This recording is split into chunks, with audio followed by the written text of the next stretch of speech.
it makes it kind of modernly timeless. Like it just kind of seems present, and that's really impressive for a comedy, which is usually, comedy's usually the fastest thing to age, right? Yeah.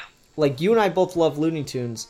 Some of the jokes in Looney Tunes just don't stand up to a modern context. You have to understand what they're joking about to get the jokes half the time.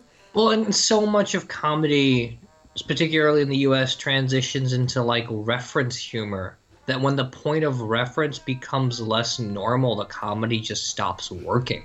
Why Family Guy is irrelevant. Basically, yeah. Why South Park has to work as hard as it does and why you have to keep up with it for it to maintain its humor.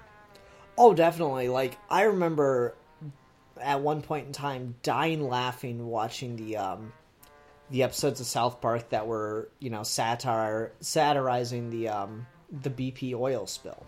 Yeah. I remember losing my shit laughing at that when it was airing at the time. I went back at one point and rewatched those episodes like 2-3 years after the fact. Barely cracked a smile half the whole way through.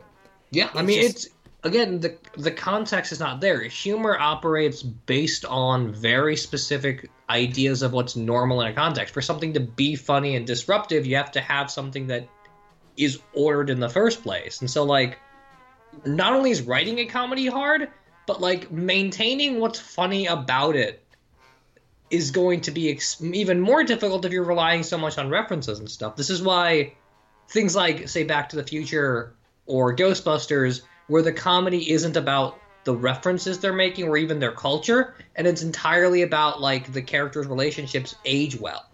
Mm-hmm. Yeah. And so, like, a lot of comedy just fades away with time, whereas this, it's dark comedy, but this is pretty well gonna stick. I think this movie is just as funny 10 years now as it was 10 years later as it was back then.